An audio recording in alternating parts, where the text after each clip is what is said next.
mạng y tế, vì sức khỏe cộng đồng. Chào bạn, bạn đang nghe audio chuyên mục mẹo vặt về sức khỏe trên website mạng y tế.vn. Bệnh tiêu chảy. Bệnh tiêu chảy là tình trạng đi ngoài phân lỏng 3 lần hoặc nhiều hơn mỗi ngày, trọng lượng phân bài tiết trên 200 g trên một ngày. Bệnh thường gặp ở mọi lứa tuổi. 1. Triệu chứng điển hình của bệnh. Người bệnh có triệu chứng đầy bụng, sôi bụng, tiêu chảy liên tục nhiều lần, lúc đầu phân lỏng, sau toàn nước. Trong trường hợp bị bệnh tả, phân toàn nước đục như nước vo gạo. Nôn, lúc đầu nôn ra thức ăn, sau chỉ nôn ra toàn nước trong hoặc màu vàng nhạt. Người mệt lả, có thể bị chuột rút. Biểu hiện tình trạng mất nước từ nhẹ đến nặng, như khát nước, da khô, nhăn nheo, hốc hác, mắt trũng, mạch nhanh, huyết áp hạ, có khi không đo được huyết áp, tiểu tiện ít hoặc vô niệu, chân tay lạnh, vân vân, và có thể dẫn đến tử vong. Bệnh tiêu chảy chịu tác động trực tiếp từ các yếu tố như điều kiện môi trường, nước, an toàn vệ sinh thực phẩm và thói quen vệ sinh của người dân. Bệnh có thể lây lan nhanh và gây thành dịch lớn, nhất là ở những khu vực đông dân cư, sử dụng chung nguồn nước ăn uống, sinh hoạt. Bệnh hay bùng phát vào mùa hè, khi thời tiết nóng ẩm là điều kiện thuận lợi cho các mầm bệnh phát triển. Bệnh tiêu chảy có thể phân loại theo thời gian mắc bệnh, cơ chế bệnh, mức độ nghiêm trọng của bệnh.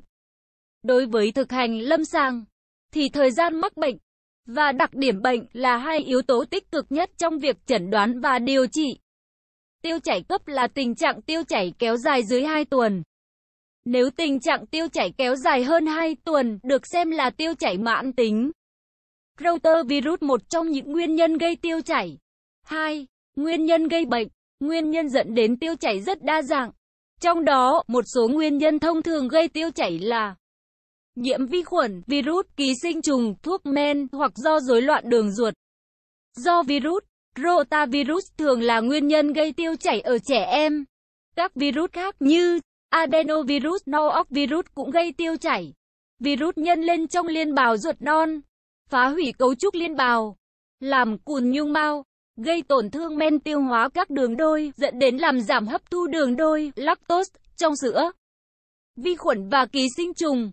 Thức ăn hoặc nước bị ô nhiễm có thể truyền vi khuẩn và ký sinh trùng cho cơ thể. Ký sinh trùng Giardia lamblia như Cryptosporidium có thể gây ra tiêu chảy.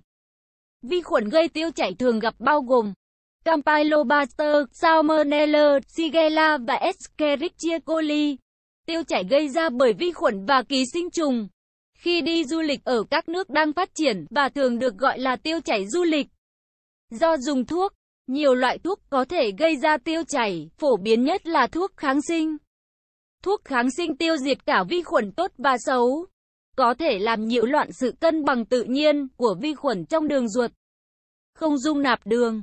Lactose là một loại đường được tìm thấy trong sữa và các sản phẩm sữa khác. Nhiều người gặp khó khăn trong tiêu hóa lactose và bị tiêu chảy sau khi ăn các sản phẩm sữa. Enzyme cơ thể tiêu hóa lactose.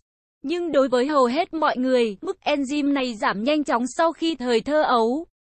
Điều này làm tăng nguy cơ không dung nạp lactose theo độ tuổi.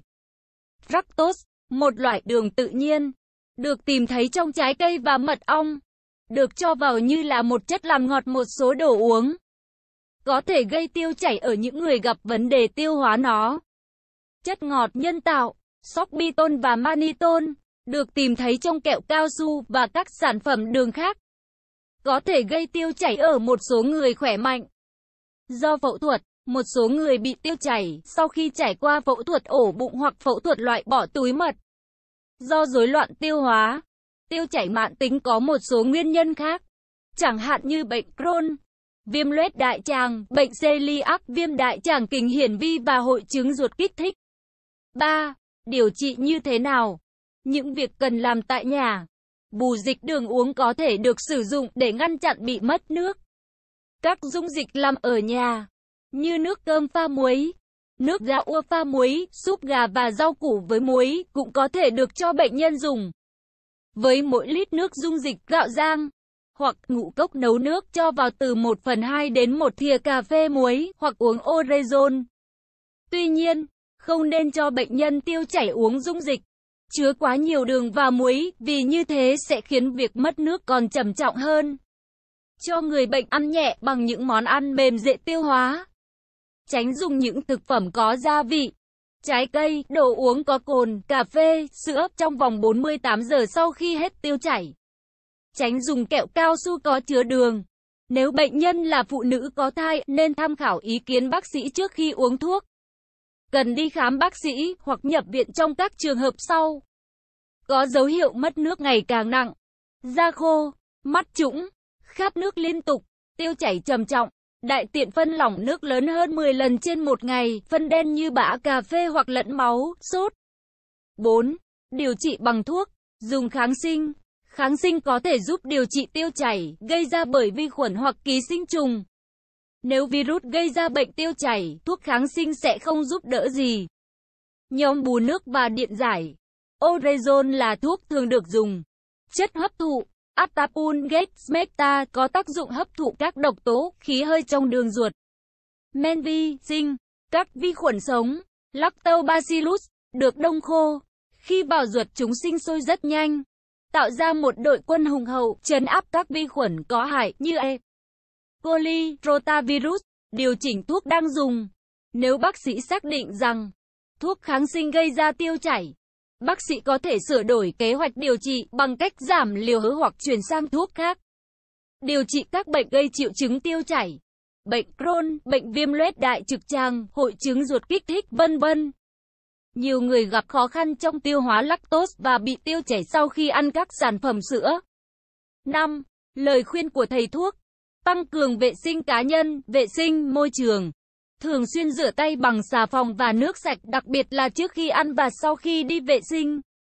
Mỗi gia đình có nhà tiêu hợp vệ sinh. Không đi tiêu bừa bãi. Không đổ rác thải, phân xuống ao, hồ. Không sử dụng phân tươi, phân chưa xử lý. Đảm bảo vệ sinh, để bón cây trồng. Bảo đảm vệ sinh nhà cửa và môi trường xung quanh, hạn chế ra vào vùng đang có dịch. Bảo đảm an toàn vệ sinh thực phẩm. Thực hiện ăn chín, uống sôi, không uống nước lã, không ăn các thức ăn dễ bị nhiễm khuẩn, chưa được chế biến và nấu chín. Các thức ăn còn sống như gỏi cá, tiết canh, vân vân. Chọn mua thức ăn từ nguồn thực phẩm an toàn, có nguồn gốc, xuất xứ rõ ràng. Không sử dụng thực phẩm quá hạn sử dụng. Các thức ăn đã nấu chín hoặc thức ăn còn dư, để từ bữa trước sang bữa sau phải được bảo quản tốt. Nếu chỉ sử dụng ngay sau một thời gian ngắn, thì đậy lồng bàn, để nơi mát, thoáng gió. Nếu muốn để lâu, vài tiếng trở lên, thì phải cho vào tủ lạnh. Lưu ý tủ lạnh phải để ở mức độ đủ lạnh cần thiết. Rửa tay bằng xà phòng trước khi chế biến thức ăn, để đảm bảo không làm nhiễm mầm bệnh từ tay bẩn vào thức ăn. Hạn chế tập trung ăn uống đông người, như ma chay, đám giỗ, cưới xin, liên hoan, trong vùng đang có dịch. Bảo vệ nguồn nước và dùng nước sạch. Nguồn nước ăn uống, sinh hoạt của các gia đình phải được bảo vệ sạch sẽ, có nắp đậy, không để nguồn nước bẩn từ bên ngoài như ao, hồ, sông, suối chảy vào. Ở những nơi không có nước máy mà đang có dịch tiêu chảy thì tất cả nước ăn uống đều phải được sát khuẩn bằng chloramin B. Cấm đổ phân, chất thải, nước giặt rửa và đồ dùng của người bệnh xuống giếng, ao, hồ, sông, suối, vân vân. Bác sĩ Phạm Mai Thanh. Nội dung bài viết đến đây là kết thúc. Nếu bạn có thắc mắc, câu hỏi gì xin hãy chia sẻ bình luận bên dưới bài viết này. Mời bạn hãy đăng ký kênh Mạng Y tế, chia sẻ bài viết này tới bạn bè và theo dõi thêm những audio tiếp theo. Hy vọng bài viết này sẽ đem lại cho bạn nhiều điều bổ ích. Chúc bạn luôn mạnh khỏe.